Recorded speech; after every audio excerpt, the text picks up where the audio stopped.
Hi friends, welcome back to my സനായിരം world. ഇതെന്താണെന്ന് നിങ്ങൾക്ക് മനസ്സിലായോ? ഇത് ഉപയോഗിച്ചിട്ടുള്ളവർക്ക് ഇത് പെട്ടെന്ന് കാണുമ്പോൾ മനസ്സിലാവും. ഇതാണ് ഞാൻ കിച്ചൺ വേസ്റ്റിൽ ഉണ്ടാക്കുന്ന സ്ലറി.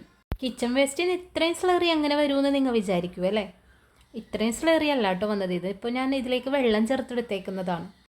അഡീനിയം പ്ലാന്റിന് നല്ല ബെസ്റ്റ് ആയിട്ടുള്ളൊരു ഫെർട്ടിലൈസറിൽ ഒന്നാണ് ഈ സ്ലറി. ഇത് ഞാൻ എങ്ങനെയാണ് ഉണ്ടാക്കുന്നത് നിങ്ങളെ ഞാൻ കാണിച്ചു തരാം കേട്ടോ. ഇത് കണ്ടോ, ഇതിപ്പോൾ മിക്ക വീടുകളിലും ഉണ്ടാകും. പഞ്ചായത്ത് വഴിയും മുനിസിപ്പാലിറ്റി വഴിയും ഒക്കെ ആയിട്ട് എല്ലാ വീടുകളിലേക്കും ഇത് എത്തിയിട്ടുണ്ട്. ഇപ്പോൾ ഇതിലാണ് നമ്മൾ കിച്ചൺ വേസ്റ്റ് എല്ലാം തന്നെ ഇട്ട് കമ്പോസ്റ്റാക്കി മാറ്റുന്നത്. കിച്ചൺ വേസ്റ്റ് ഇതിൽ എങ്ങനെയാണ് കമ്പോസ്റ്റായി മാറുന്നതിനുള്ള വിശദമായ വീഡിയോ ഞാൻ പിന്നീട് പോസ്റ്റ് ചെയ്യാം കേട്ടോ. ഇന്ന് ചെടിക്കൊഴിക്കാൻ വേണ്ടി ഇതിൽ നിന്ന് സ്ലറി എടുത്തപ്പോഴാണ് ഞാൻ നിങ്ങളെയോട് ഇത് കാണിക്കാമെന്ന് വിചാരിച്ച് വീഡിയോ എടുത്തത്. ശരിക്കും ഇതിലേക്ക് നമ്മൾ ജലാംശമുള്ള ഒന്നും തന്നെ ഇടാൻ പാടില്ല എന്നുള്ളതാണ്. പക്ഷേ ഞാൻ സ്ലറി എടുക്കാൻ വേണ്ടിയിട്ട് ഈ മീനിൻ്റെ വേസ്റ്റും എല്ലാവരും വെള്ളത്തെപ്പാടി തന്നെയാണ് ഞാൻ ഈ ബിന്നിലേക്ക് ഇടുന്നത്. വാട്ടർ റേഷ്യോ കറക്റ്റ് ആയതുകൊണ്ടാവാം വലിയ സ്മെല്ലൊന്നും ഇതിൽ നിന്ന് എനിക്ക് വരാറില്ല കേട്ടോ. ഞാൻ ചെയ്യുന്ന ഈ കാര്യങ്ങളൊക്കെ ഞാൻ ചെയ്ത് വിജയിച്ച പരീക്ഷണങ്ങളാണ് കേട്ടോ. അതാണ് ഞാൻ നിങ്ങൾക്കായിട്ട് കാണിക്കുന്നത്.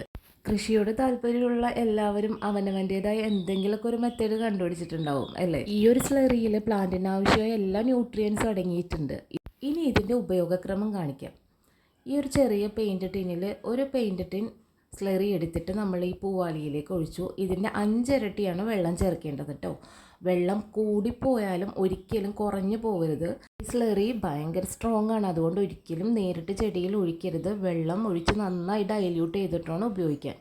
ഇനി ഇതുപോലെ നമുക്ക് അഡീനിയം ചെടിയിലേക്ക് മണ്ണൊക്കെ നനയത്തക്ക രീതിയിൽ ഒഴിച്ചു കൊടുക്കാം. ഇത് ഞാൻ മാസത്തിൽ ഒരിക്കലാണ് യൂസ് ചെയ്യുന്നത് കേട്ടോ. ഈ സ്ലറിയിൽ ഒരുപാട് ന്യൂട്രിയൻസ് അടങ്ങിയിട്ടുണ്ട്. നൈട്രേറ്റ്സും ഫോസ്ഫേറ്റും പൊട്ടാഷ്യം ഒക്കെ ചെടിക്ക് ആവശ്യമായ എല്ലാ കാര്യങ്ങളും ഈ സ്ലറിയിൽ അടങ്ങിയിട്ടുണ്ട് കേട്ടോ. നമ്മുടെ അഡീനിയം പ്ലാന്റ്സ് ഒക്കെ നല്ല ഹെൽത്തി ആയിട്ട് വളരും കേട്ടോ ഈ ഒരു ഫെർട്ടിലൈസർ ഉപയോഗിച്ച് കഴിഞ്ഞാൽ. കണ്ടോ, പ്ലാന്റിൻ്റെ ലീവ്സൊക്കെ നല്ല ഹെൽത്തി ആയിട്ട് ഇരിക്കും കേട്ടോ ഈ ഒരു ഫെർട്ടിലൈസർ കൊടുത്തു കഴിഞ്ഞാൽ. സെലക്റ്റഡ് ആയിട്ടുള്ള പ്ലാന്റ്സിനാണ് ഞാൻ ഈ സ്ലറി കൊടുക്കുന്നത്. ഞാൻ പറഞ്ഞിട്ടുണ്ടല്ലോ, ഞാൻ പലതരം ഫെർട്ടിലൈസർ യൂസ് ചെയ്യാറുണ്ട്. അങ്ങനെ കുറച്ച് പ്ലാന്റിന് ഈ ഒരു ഫെർട്ടിലൈസർ യൂസ് ചെയ്യും. മറ്റുള്ള ഫെർട്ടിലൈസേഴ്സ് എന്താണെന്നുള്ളത് അടുത്ത വീഡിയോയിൽ ഞാൻ പറയുന്നതാണ് കേട്ടോ. അപ്പോൾ എൻ്റെ ചാനൽ സബ്സ്ക്രൈബ് ചെയ്യാണ്ടാണോ നിങ്ങൾ കാണുന്നത്? പെട്ടെന്ന് തന്നെ ചാനൽ സബ്സ്ക്രൈബ് ചെയ്യണം കേട്ടോ. വീഡിയോ ഇഷ്ടപ്പെട്ടാൽ ലൈക്ക് ചെയ്യണേ, കൂടാതെ ഷെയറും ചെയ്യണേ. Thanks for watching.